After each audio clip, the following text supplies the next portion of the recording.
Graça e paz, meus irmãos. Quem chegou aí no início do culto, quem acompanhou todos os passos do culto até aqui, talvez entenda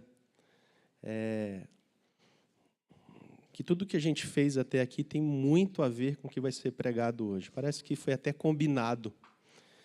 O prelúdio, o que foi tocado e cantado, maior que os reinos, maior que o ouro, saúde e poder. O que o Ministério de Música cantou aqui no início sobre as misericórdias do Senhor, sobre a ideia de esperar a salvação do Senhor em silêncio. O salmista vai dizer isso para a gente hoje, que é uma dificuldade para a gente, né? Salmo 100, que foi lido, celebrai com júbilo ao Senhor todas as terras. O coral colorido aqui na frente, tudo a ver. As cores, a voz do pastor Juscelino cantando aqui parecido um trovão. É de propósito, né? Nessa parte, maestro.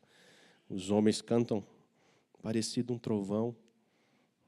Tudo até aqui concorreu para a exposição do texto dessa manhã. Não tenho dúvida que isso é coisa de Deus. Não tenho dúvida. Passei a semana meditando nesse texto, nessa última madrugada, me deleitando, e a impressão que eu tenho é que quanto mais a gente canta sobre a grandiosidade dele, mais os nossos problemas, as nossas questões difíceis, as nossas lutas da alma, elas vão diminuindo. Quanto mais a gente evidencia a grandiosidade dele, o nosso coração vai ganhando a cadência certa, a dinâmica certa, diante das demandas de amanhã, daquelas que parecem impossíveis. E eu digo para vocês com toda certeza, vale muito, muito, muito cantar sobre a grandiosidade do nosso Deus. O nosso coração parece que encontra o lugar certo dele, diante de um Deus tão grande, que é curvado ali, que é aguardando a salvação em silêncio no Senhor. Isso é coisa de Deus e somente Deus. Eu vou cantar com vocês no início da mensagem, e se der tempo a gente canta a segunda estrofe dessa música, que vai calhar muito bem com o Salmo 65 que nós vamos expor nessa manhã. Tá bom? Vou pedir a ajuda aqui do Binho. A gente canta rapidinho, já para nutrir o coração mais um pouquinho daquilo que o Senhor tem a falar conosco nessa manhã. Vamos lá? Deus, somente Deus, criou o mundo e o que nele há. O ser que pode respirar existe para mostrar a glória do Senhor. Diga ao Senhor: Deus, somente Deus, os seus mistérios pode revelar, os seus desígnios que jamais um dia conheceu. Oh Deus, somente é Deus, Deus, somente Deus, domina o trono do universo, que a voz da criação se erga para dar louvor somente a Deus.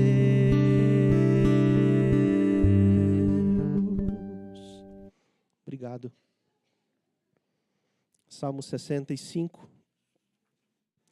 O título da nossa mensagem nessa manhã é Gratidão transbordante em resposta a salvação que recebemos de Deus. A Ti, ó Deus, confiança e louvor em Sião.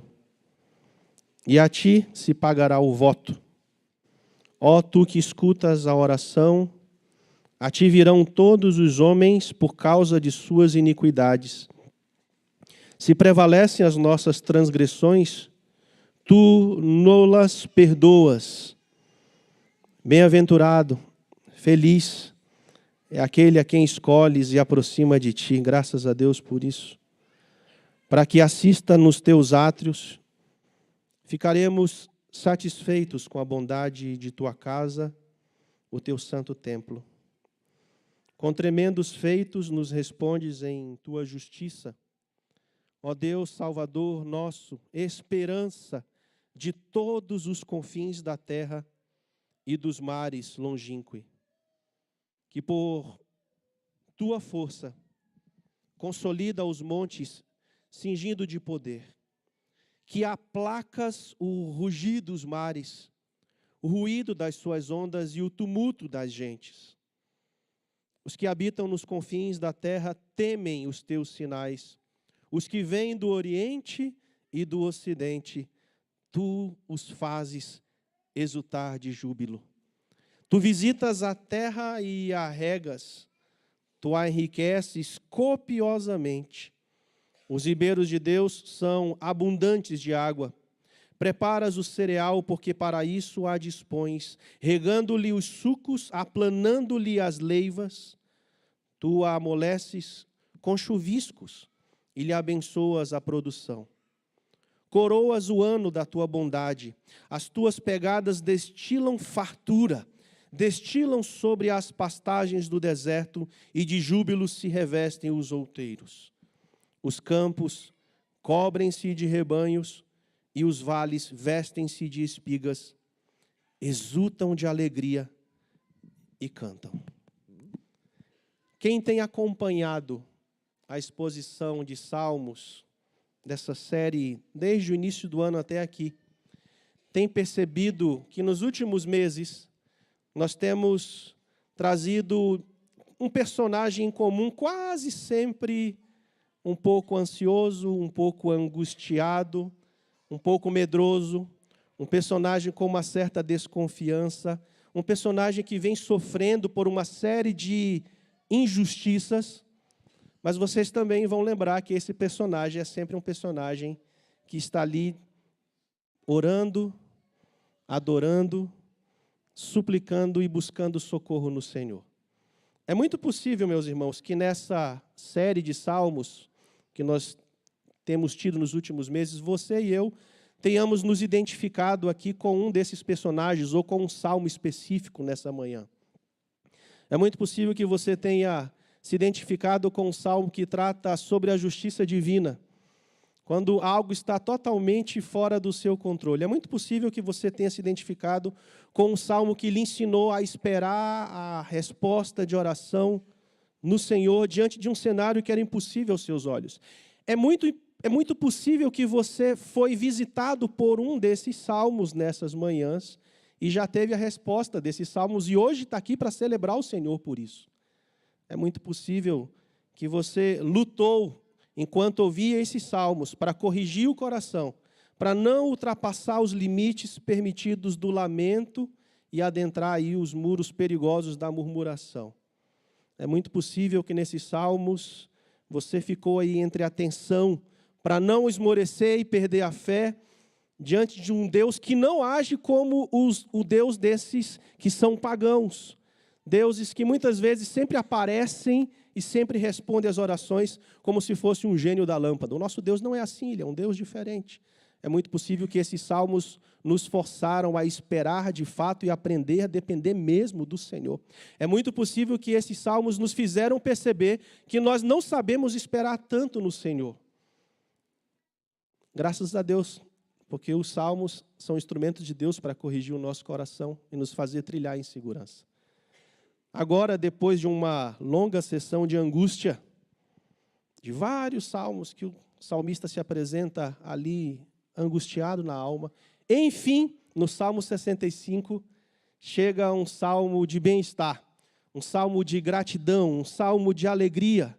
Mas, sem dúvida, que esse salmo tem um pano de fundo aqui de alguém que, apesar do sofrimento, aprendeu gradativamente no processo da vida, como muitos de nós ainda aqui também estamos aprendendo, glorificar o Senhor com a motivação certa. O autor aqui, ele parece ter atingido um ponto de alegria, um ponto de satisfação na presença de Deus, que ele é capaz de acertar o dedinho no canto da parede e naquele dia dizer glória a Deus por isso. O autor aqui demonstra um ponto de satisfação tão grande na sua caminhada com o Senhor, que ele é capaz de glorificar com fervor o Senhor simplesmente pelo ar que ele respira. Eu já disse isso uma vez a vocês, eu que sou asmático sei como funciona isso. Quem passou aí pelo problema da falta de ar, na época da Covid ou algum outro momento da vida, sabe como isso é importante. Faz diferença acordar de manhã e agradecer ao Senhor simplesmente pelo ar que a gente respira. Esse salmista aqui está feliz com o Senhor simplesmente pelo fato dele poder andar, pelo fato dele poder viver as coisas simples da vida. Depois de passar por dias de vale seco, de um retiro espiritual na caverna, como nós ouvimos de vários salmos aqui, um salmista preso na caverna, aguardando o socorro do Senhor, aguardando o comando do Senhor sobre como ele deveria se portar diante daquela situação. O conteúdo das orações do salmista aqui agora não é mais o mesmo. A forma como o salmista aqui escreve não é mais a mesma. É um salmo com mais profundidade. É um conteúdo com mais dependência. É um conteúdo com mais cadência, um conteúdo com mais adoração. E, acima de tudo, eu enxergo aqui um conteúdo com muito mais fervor.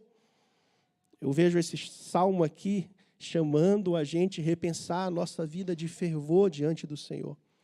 Eu diria que a escola da espera em Deus fez o salmista aqui no processo perceber que, além das suas necessidades materiais e emocionais, além das suas necessidades que pareciam ser urgentes, ele percebe que havia uma necessidade que as precedia. Uma necessidade essencial, uma necessidade essencial para o homem afetado pelo pecado, que era a necessidade da salvação pelos seus pecados. Essa, ainda assim, era muito mais importante de qualquer tipo de socorro que o Senhor poderia oferecer para ele. Esse salmo, meus irmãos, é escrito após um período que o pecado do povo fez Deus lhe tirar o sustento. Houve vezes, como nos dias do profeta Elias e Joel, em que não existiram colheitas e a fome estava por toda parte. Nos dias de Davi também, que é esse salmista aqui, também teve fome enviada da parte de Deus. Então vale lembrar que a boa colheita, em resposta à obediência e à aliança, e a fome como resposta à desobediência, era uma previsão feita na lei mosaica. Eles levavam isso aqui muito a sério. E agora, diante do perdão divino e da restauração do sustento de Deus, esse salmo serviu de instrumento de louvor a Deus, antes de tudo, pelo perdão dos seus pecados e, consequentemente, pelo restabelecimento da boa colheita. Esse salmo é um salmo de louvor e gratidão ao Senhor. Como eu disse a vocês, eu não vejo o salmista aqui escrevendo esse salmo, ou recitando esse salmo, ou proclamando esse salmo muito baixinho assim. Eu o vejo exultando, eu o vejo glorificando, eu o vejo em extremo fervor aqui na presença do Senhor. Ele está aqui rejubilando pelo perdão. Ele está agradecendo ao Senhor de todo o seu coração, junto com sua família, pela colheita e principalmente pela salvação. E por meio disso ele consegue nos ensinar aqui nessa manhã e nos inspirar no que diz respeito a alguns elementos do verdadeiro louvor que vem aos nossos lábios como resposta à salvação que nós recebemos de Deus. Primeiro elemento desse verdadeiro louvor que o salmista consegue nos ensinar aqui é a dependência da graça restauradora. Isso aí aparece nesse primeiro bloquinho do verso 1 ao 4. Se vocês observarem o primeiro verso, ele começa aqui com um problema para os tradutores que leva os exegetas aqui a assumir posições diferentes quanto o que Davi estava tentando dizer aqui. Nós temos algumas traduções do tipo: o louvor te aguarda em Sião, na NVI. A ti, ó Deus, espera o louvor em Sião, na versão corrigida. Que grande louvor, ó Deus, te aguarda em Sião, na NVT. Mas quando a gente olha com uma certa paciência e com uma certa cautela para a Bíblia hebraica, o que a gente encontra aqui é literalmente Davi dizendo o seguinte: para ti o silêncio é um canto de louvor, ó Deus. Para ti o silêncio é um canto de louvor, ó Deus. O que ele quer dizer com isso? Que Davi aguardou em silêncio a salvação de Deus durante esse período aí. Ele se manteve na postura correta. Ainda que fosse um período de punição pelos erros do povo, Davi se manteve numa postura de total dependência da graça restauradora, por entender que essa era uma maneira de glorificar a Deus. Ele percebe que se manter debaixo dessa proteção, dessa promessa de uma graça restauradora totalmente dependente, é uma forma de glorificar a Deus, meus irmãos. Vale lembrar aqui que o sofrimento do salmista e do seu povo não era pequeno. Afinal, no mesmo verso, ele chega a fazer um voto ao Senhor, assumindo certos compromissos, para que Deus abrandasse essa punição. Quando o sofrimento, enfim, se foi, Davi disse no final do verso 1, e a ti eu vou pagar o meu voto. Davi agora está diante da bênção de Deus. E coisa boa, meus irmãos, nós estamos diante da bênção de Deus. Depois aqui de um período de correção de Deus para com ele e o seu povo, o seu coração não se revolta, o seu coração não se ressente. Pelo contrário, meus irmãos, o coração de Davi aqui exala alegria pelo dia da salvação. Ele se alegra por poder contar com a graça de Deus diante de um pecado, enfim, superado. O nosso irmão abriu o nosso culto dizendo que nós estamos aqui por causa da graça de Deus. Chegar aqui depois de uma semana puxada em diferentes níveis de treinamento para cada um de nós aqui, eu tenho a plena convicção de dizer para vocês, é graça de Deus. Ter um grupo de jovens reunidos ali ontem fazendo um churrasco, diante de um tempo que os jovens se reúnem para fazer tantas outras coisas que não agradam ao Senhor, é graça de Deus. Tem um grupo na sexta-feira aqui de adolescentes crescendo, se divertindo, podendo fazer as suas atividades para a glória de Deus, é graça de Deus. Ter um grupo ontem jantando e desfrutando da graça de Deus sobre o casamento, é graça de Deus. Chegarmos até aqui hoje é graça de Deus. Talvez essa frase faça um pouco mais sentido para alguns de vocês que tiveram uma semana um pouco mais intensa diante dos desafios, na família, no trabalho. Chegar aqui é graça de Deus. O salmista está com essa perspectiva aqui nesse texto. Perceba que o louvor de Davi não é impulsionado primeiramente pelo retorno dos bons dias de colheita. Não, não é isso. Ele agradece sim pelo retorno dos bons dias de colheita, mas ele se preocupa primeiramente com o perdão que Deus concedeu aos pecadores. A celebração dele aqui é fervorosa, é viva, ele está rejubilando. Uma pergunta para a gente pensar: como você se porta ao saber do perdão que você recebeu de Deus? Como você reage diante dessa ideia de que se nós confessarmos os nossos pecados, Ele é fiel e justo para nos perdoar os pecados e nos purificar de toda injustiça? Como você reage disso? Como o coração ele pula? Como ele se porta? Como você se porta diante da notícia da salvação? Se isso não te faz vibrar, é bom pensar. Isso te faz rejubilar ou você vive com uma postura de piloto automático? Sabe como é que é a postura de piloto automático? Cantar Deus, somente Deus, olhando para o teto. Com uma indiferença. Como se fosse qualquer coisa. Como se fosse qualquer trilha sonora. Como se fosse qualquer verdade paralela. Isso é ficar no piloto automático. Perceba que o pecado realmente esteve presente pelo que Davi confessa aqui. Olha o que diz o verso 3. Os atos de iniquidade foram mais fortes do que eu. E essa era a raiz de punição pela qual os israelitas estavam passando. Meus irmãos, Davi não só reconhece o pecado do povo, mas é que ele se junta a eles nesse processo de confissão, nesse processo de arrependimento, nesse processo de perdão, e agora expressa o louvor por ser alvo da graça restauradora que tratou do seu pecado e deu a ele a oportunidade de ter um cântico verdadeiro agora em paz. Fala sério. É bom ou não é bom estar em plena comunhão com Deus? Não é maravilhoso a gente poder cantar em paz? a gente poder provar da graça restauradora de Jesus.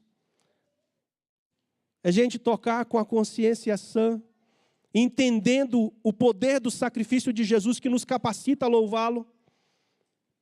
Como seu coração reage diante de uma notícia dessa, que você foi tirado da sepultura para o trono de glória? Como você se porta? Aqui o salmista está cheio de vigor. Essa realidade é o motivo inicial da alegria dele. Diz o verso 4, bem-aventurado, ou seja, feliz aquele que tu escolhes e aproximas a fim de habitar nos teus atos. É como se Davi estivesse dizendo aqui, meus irmãos, não existe nada melhor que depois de passar pela correção de Deus, pela punição de Deus, agora não só estar em plena comunhão com Deus, mas perseverar para assim continuar. Faz todo sentido cantar, não existe nada melhor do que ser amigo de Deus. Se você canta essa canção sem uma postura de vigor, de confissão, de devoção, eu acho que a gente precisa repensar como funciona a nossa reação diante da notícia da salvação. É como se ele clamasse aqui fervorosamente: Senhor, não me deixe sair debaixo da tua vontade, porque aqui estou protegido de mim mesmo. É como se ele dissesse: Senhor, me deixe aqui protegido, dependente do Senhor. Uma vez que Davi percebeu que era terrível viver debaixo da ira de Deus e que a consequência disso era a morte, agora que ele foi alvo da graça restauradora de Deus, ele não se contém em exaltar o dia que o Senhor o perdoou e manifestou socorro para a sua condição naquela situação. Se você não vibra mais ou é indiferente aos atos misericordiosos de Deus, se você é oscilante, repense então o que você entende sobre o que é ser dependente da graça restauradora. Talvez um bom teste aqui, irmãos, para a gente pensar como a gente reage à notícia da salvação, da graça restauradora do Senhor, seja a gente imaginar onde a gente estaria agora se Jesus Cristo não tivesse nos alcançado. Consegue pensar? Eu estou com 41 anos de vida. Novinho. Mas tempo suficiente para viver uma vida desgraçada. Mas o Senhor Jesus me salvou. E eu talvez não tenha coragem de dizer para vocês aqui de cima onde eu estaria agora se Jesus Cristo não tivesse me alcançado.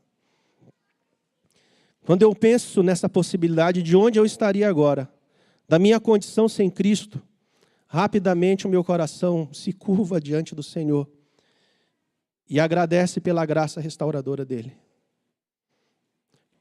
Pensa na tua linha do tempo aí. Pensa na forma como o Senhor causou aquele movimento de ruptura na sua vida. Que ele entrou e agora existe o antes de Cristo e o depois de Cristo. É assim que o salmista está aqui. Graças a Deus, porque ele me perdoou e perdoou os pecados do meu povo. E aqui diante do Senhor eu agradeço. E aqui diante do Senhor eu respondo de forma fervorosa. Deus seja louvado, meus irmãos, porque pela obra de Cristo na cruz, nós podemos viver dependentes da sua graça restauradora.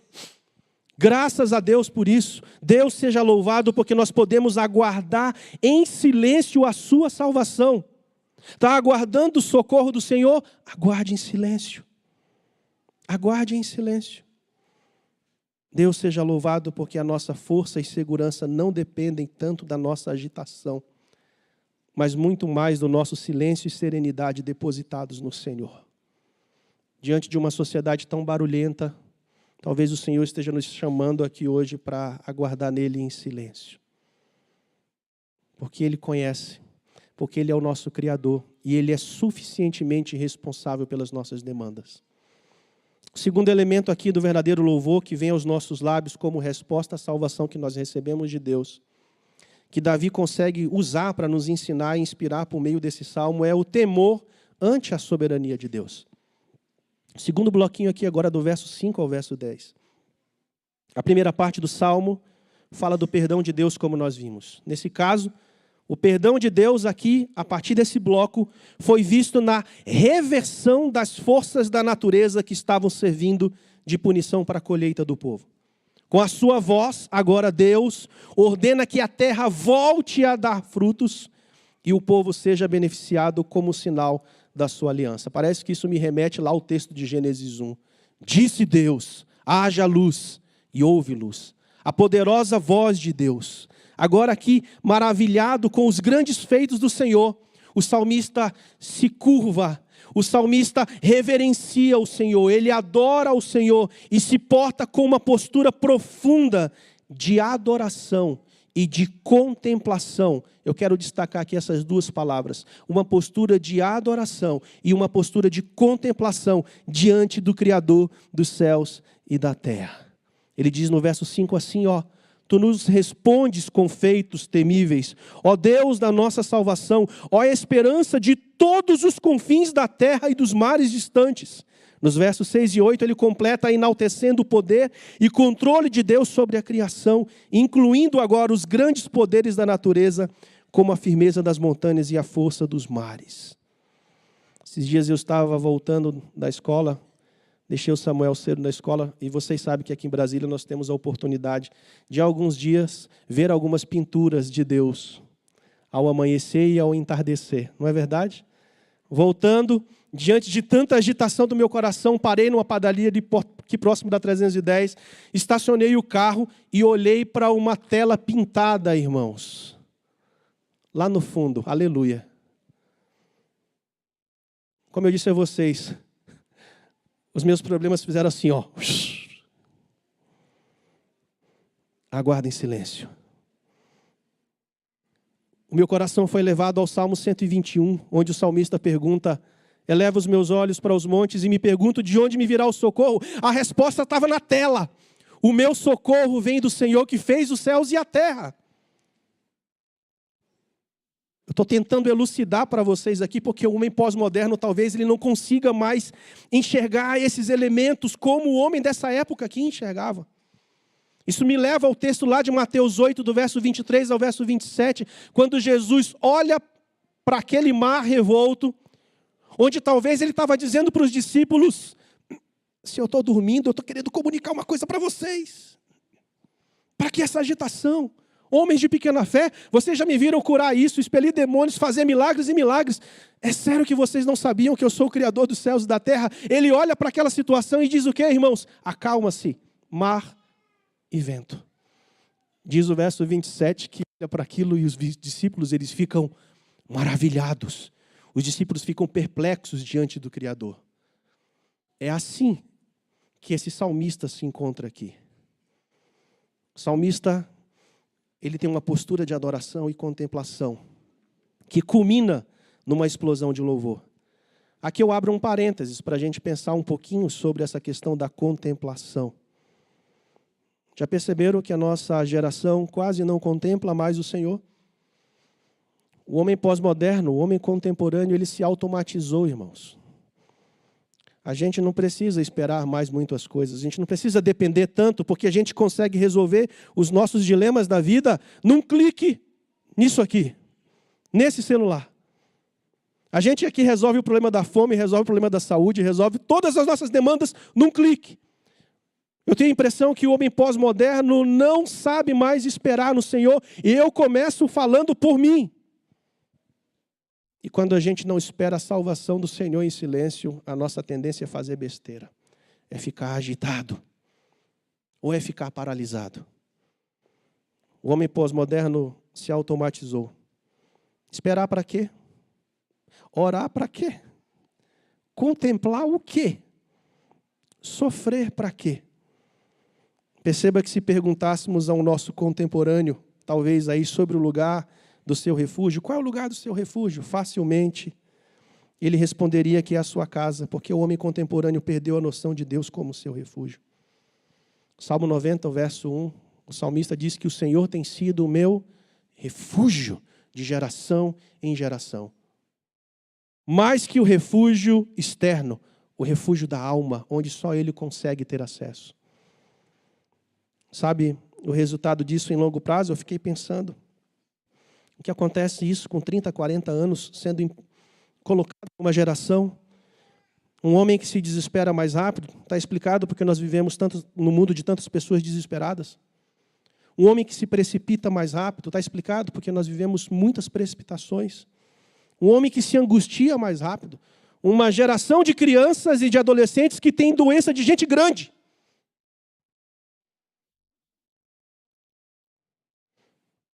Uma igreja e um povo de Deus que nunca tomou tanto remédio. Não sou contra o remédio, desde que haja uma necessidade realmente para fazer uso do remédio. O que aconteceu com o nosso povo? O que aconteceu com a geração de 20, 30, 40, 50 anos para cá? Percebem?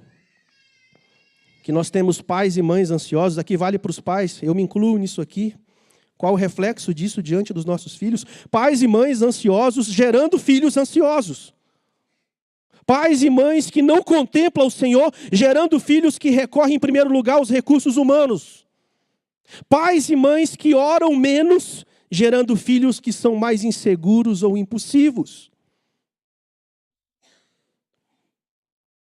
Filhos que não veem mais pais orando e buscando o Senhor. Aqui o salmista nos ensina que o temor à soberania de Deus passa necessariamente pela adoração e pela contemplação do Criador. Qual foi a última vez que você contemplou o Criador? Qual foi a última vez que nós paramos para falar dos grandes feitos do nosso Senhor? Simplesmente parar. Simplesmente viver um período de solitude. Simplesmente tornar isso um hábito saudável na nossa caminhada. Porque nós não fomos feitos para ver tudo e para saber tudo. Nós fomos feitos no projeto da criação, irmãos. É para depender de Deus. A queda só potencializou essa nossa pressa, essa nossa agonia. Diante de um Deus que se mostra 24 horas para a gente, de eternidade a eternidade, muitas vezes diante da nossa agitação a gente não enxerga. Você que agora, veja que agora restaurado, a mera reflexão do salmista sobre a grandeza e a soberania divina faz com que ele se curve diante do Senhor, com que ele o reverencie, com que ele o contemple e com que ele o adore. Olha como ele finaliza esse bloco de contemplação nos versos 9 e 10. Tu visitas a terra e a refrescas. Consegue perceber esse jogo de palavras? Tu a enriqueces grandemente com o rio de Deus que está cheio de água. Tu lhe preparas o trigo, quando assim a tens preparada. Enches de água os seus sucos. Tu lhe aplanas as leivas, tu a amoleces com a muita chuva. Abençoas as suas novidades. O terceiro e último elemento aqui, irmãos, do verdadeiro louvor, que vem aos nossos lábios como resposta à salvação, que agora nós recebemos de Deus, é a anunciação dos feitos divinos. No último bloquinho, do verso 11 ao verso 13, Davi ele não para por aí. Davi está rejubilando, Davi está cultuando, Davi está adorando ao Senhor, ele não consegue parar. Algo muito semelhante ao que acontece ali em Romanos 11, do verso 33 ao verso 36, quando Paulo entende o projeto revelado por Deus a respeito da salvação para o povo. Ele diz, ó profundidade das riquezas e da sabedoria e do conhecimento. Ele termina no verso 36 dizendo, a ele a glória eternamente. Amém. Ele faz a questão de dizer e de comunicar, de anunciar os grandes feitos do Senhor, dizendo porque dele, por meio dele e para ele, são todas as coisas. Perceba que o salmista aqui, ele não para por aí. Agora ele transborda. Ele atinge outras pessoas que estão próximas dele. Ele não se contenta em guardar a notícia da tão grande salvação. Ele não apenas registra os feitos divinos, mas agora ele faz questão de que eles sejam conhecidos de todos os povos. Olha o que ele diz nos versos 11, 12 e 13. Anunciando o Senhor, ele diz, coroas o ano com a tua bondade e as tuas veredas destilam gordura. Destilam sobre os pastos do deserto e os outeiros os cingem de alegria. Os campos se vestem de rebanhos e os vales se cobrem de trigo. Eles se regozijam e cantam. Davi usa aqui, meus irmãos, um recurso literário chamado personalização, em que objetos inanimados são descritos como agentes atuantes. Nesse caso aqui, os personagens são os montes, os pastos e os vales. Mas não eram eles que estavam nessa explosão de louvor, e sim os israelitas, a começar por Davi.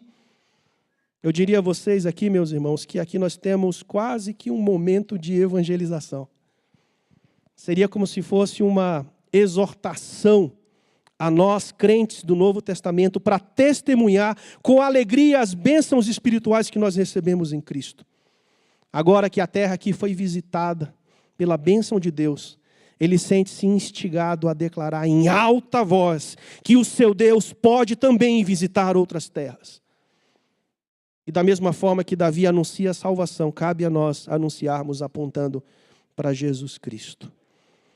Eu quase me emocionei ao colocar essa foto que vai aparecer aí com essa afirmação do nosso dileto Tim Keller. Eu vi várias expressões de louvor ao Senhor pela vida dele.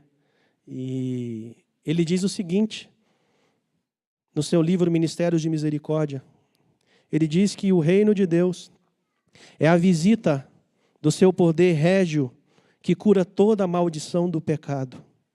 E o poder que satisfaz as necessidades psicológicas, sociais, físicas do povo de Deus, levando a bênção real do Senhor, onde a maldição se encontrando. O trono de Jesus Cristo flui em vida nova e poderes tais que nenhuma doença, deterioração, pobreza, desonra e dor consegue lhe resistir. Se você não tem anunciado Cristo intencionalmente, como o salmista faz aqui, comunicando a alegria do Senhor pelos seus grandes feitos, se você não tem tido vontade de evangelizar, talvez esse seja um sinal nessa manhã bem sério que talvez você precise ser evangelizado. Eu concluo fazendo alguns questionamentos para nós aqui. Quem pode ser indiferente diante da graça de Deus a nós, irmãos? Como nós podemos ser indiferentes diante de tamanha graça que nos alcançou e que continua nos conduzindo em segurança até que Ele volte? Quem pode cultuar o Senhor fria e mecanicamente depois de ser salvo pelo Filho que foi dado pelo Pai como sacrifício por nossos pecados? Quem seria ingrato a esse ponto? Quem se calaria a ponto de não anunciar seus grandes e poderosos feitos, capazes de transformar a condição de tantas outras pessoas que ainda vivem sem a visita da chuva restauradora da graça de Deus? A resposta natural a essas perguntas retóricas mostra que, quando os crentes participam dos cultos ao Senhor Todo-Poderoso, com indiferença, até mesmo quando não se preparam para fazer isso, quando vêm de qualquer jeito, e quando deixam de anunciar o nome dele no culto da vida, no dia a dia, é porque se esqueceram do quanto dependem de Deus, do perdão gratuito que lhes concedeu e por tudo que fez e faz pelos seus. Se o tédio, se o egoísmo, a atitude crítica e a indiferença são as marcas do seu louvor a Deus, a última coisa que pode ser dita sobre isso é que se trata de um verdadeiro louvor. E, de fato, isso se chama ingratidão. Que o Senhor tenha misericórdia de nós. E que nós reajamos à misericórdia de Deus e às exposições bíblicas que têm sido feitas aqui domingo após domingo. Reaja. Reaja. Eu quero fazer a oração final com vocês, com a segunda estrofe do cântico que nós cantamos lá no início.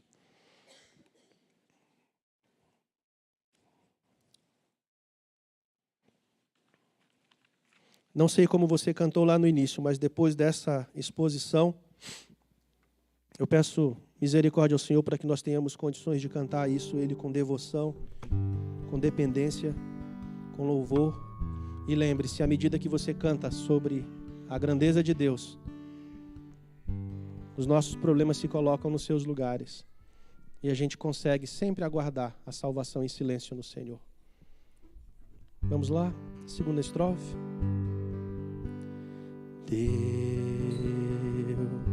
somente Deus, eternamente em nós há de inspirar a alegria de adorar, a alegria de adorar, desejo de exaltar a Deus, somente a Deus. Pode se colocar em pé, por gentileza? Deus, somente Deus.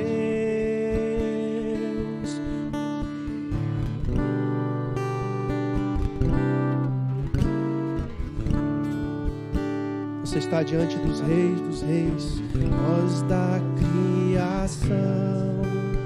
Se erga para dar louvor somente a Deus. Deus, somente Deus. Deus, somente Deus domina o trono do universo. Que a voz da criação se erga para dar louvor somente a Deus.